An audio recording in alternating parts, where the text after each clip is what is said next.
Welcome, everyone, to part two of examining the new Rockford School Bond. Before we dive into the details, I'd like to introduce myself. I'm a caring, very involved parent. I've been active in our schools for years, serving on PTO, volunteering in classrooms, and being a room parent more times than I can count. I love our schools. I love our teachers and our community, and that's exactly why I take the time to understand policies, how our tax dollars are being spent, and how decisions today affect our kids' future. My son and I moved to Rockford in 2020, renting a condo when he started kindergarten at Meadow Ridge. From day one, I jumped in, reading to the class, helping with popcorn Fridays, walkathons, and field days. I've always believed that being a part of the school means showing up, asking questions, and pitching in wherever you can. Over the past few years, I've also gotten involved at the board level, speaking on important issues and learning a lot along the way.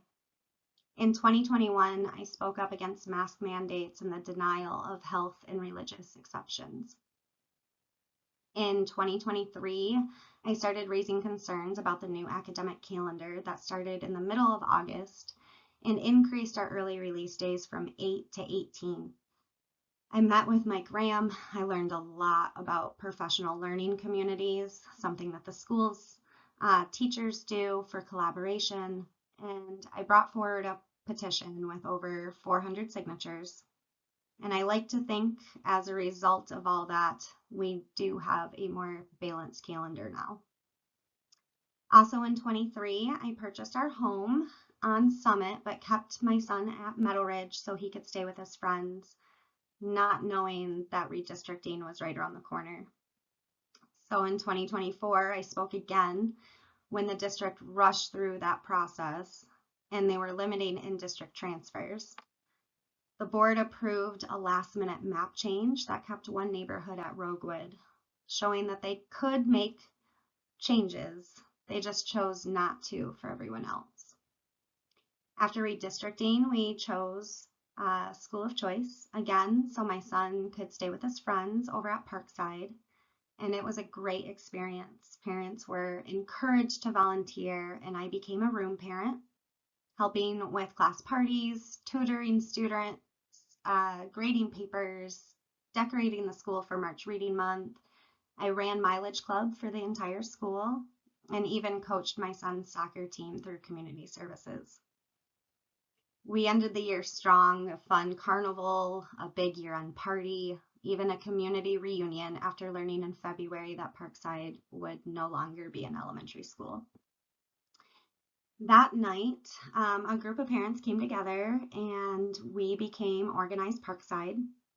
We gathered over 1,000 petition signatures. We had interviews with the news. We ran social media campaigns, posted meetings on YouTube, spoke at board meetings, and turned our PTO meetings into community meetings and welcomed the administrators and board members too.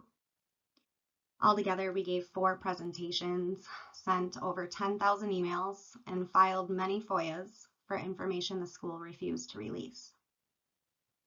Now that Parkside is gone, my son attends Valley View. He is still with most of his friends, so I'm very grateful for that. And I'm still a room parent and in the classroom every Friday.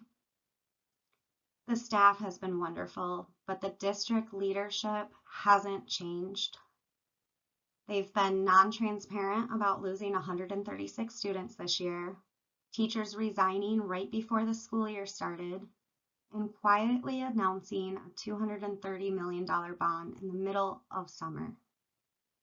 Because of Organized Parkside's work, we obtained emails proving they knew about this bond at least in December of 2024. I know this is a lot for one side, but I wanted everyone to know who I am and what I stand for. This Vote No campaign isn't a revenge for Parkside. It's part of a long effort since 2021 to hold our school administrators and board accountable.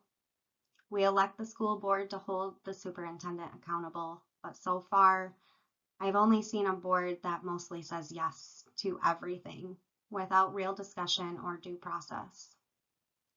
Now that you know a little more about me, let's talk about taxes and school debt.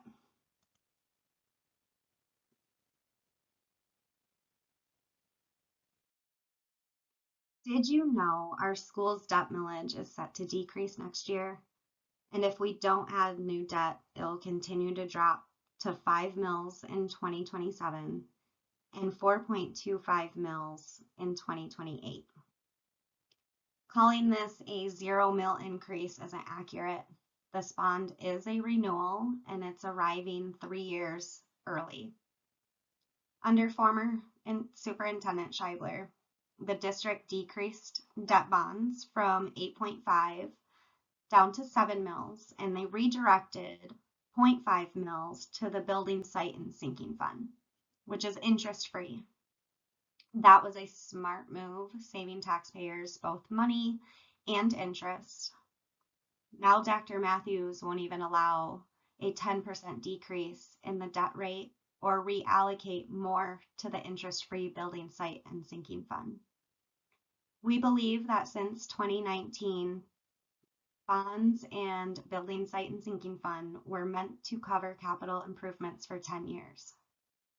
The intent was that by 2028, we'd keep debt at 5 mils and redirect 1.5 mils to the interest-free fund, again lowering taxes overall and saving on interest. Did you know that voting no would only reduce your taxes for 1 year, technically? The district's own example showed a $28 difference between 25 and 24, and then another $43 difference between 24 and 23. They're not wrong, but they failed to highlight the cumulative effect. In only 3 years, from 22 to 25, the increase has been about $112. A vote no would roughly save $60 in this case, but they'd still be paying more than they were in 2022. Taxes will continue to increase even with lower millage rates because home values are rising. And that's actually great for the schools. They will continue to get the money that they need to fund their projects. They still have Series 3 of the 2019 bond. Did you know that the year after purchasing a home, the taxable value is uncapped? When Dr. Matthews says your taxable value can only increase 5% a year, he's assuming you'll never move, and that none of these 150 homes currently for sale in Rockford will sell. But they do sell, and when they do, the taxable value resets, often dramatically. The person who owned my home before me fell behind on payments because their taxes jumped over 30% in 22. In 2020, the same property had an increase of 43% after purchase. By 2023, my home's taxable value had nearly doubled in 4 years, and my school-related taxes alone went over $500. I'm not alone. Many Rockford families are seeing the same thing. Did you know the district still receives what it needs for current capital projects, even if we vote no? Voting no represents about a 10% decrease in our debt rate, but only about a 7% decrease in payments year over year. Even with that decrease, taxpayers are still paying more than they were in 2019, which is great for the district. They also probably will not see much of a funding drop thanks to the home sales and Series 3 funds from the 2019 bond. Speaking of Series 3, did you know Rockford Public Schools is about to receive $36.5 million in November, and they're required to spend it in 3 years, or they have to give it back. Series 1 was $49 million in 2019. Series 2 was $72 million in 2023, and now Series 3 is $36.5 million. If the bond was meant to fund 10 years of projects and each series is spent within 3 years, that takes us to 9 years total, which fits.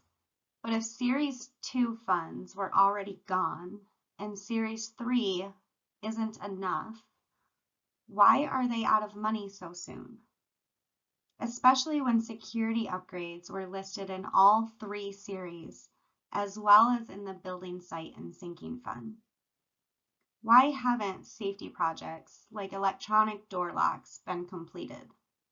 Why do we need another $230 million bond for things that should already be funded? Even without the new bond, debt is trending up, and it will only get worse if we add another $230 million plus interest.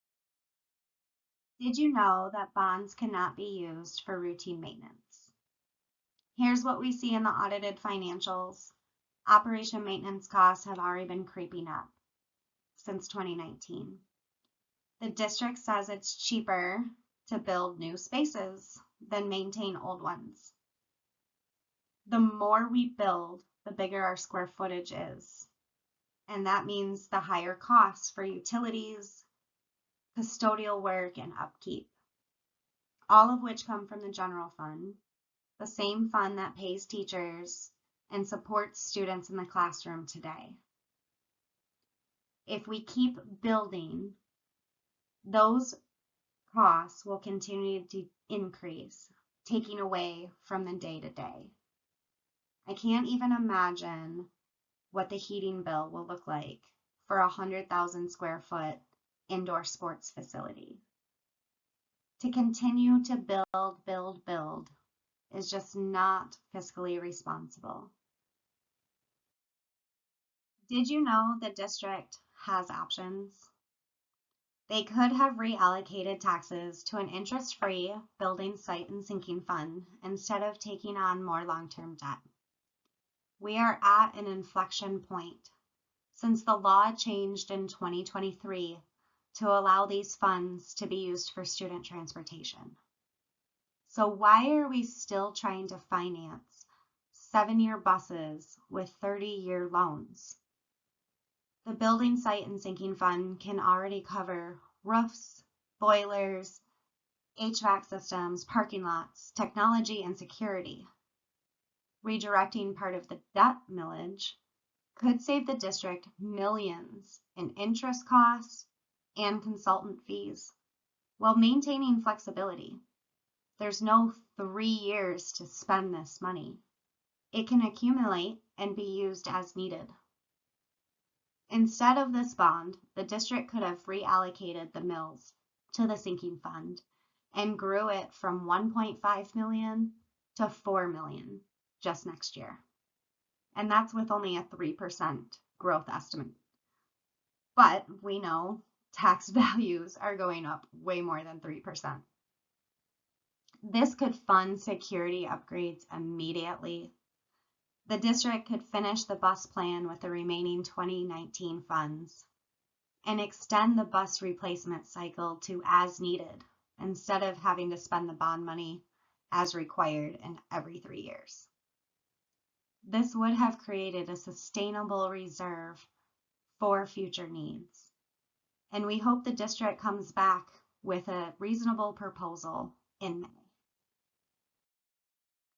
Did you know that reallocating debt mills to the building site and sinking fund would have the same effect as what the district is proposing now, except without paying interest?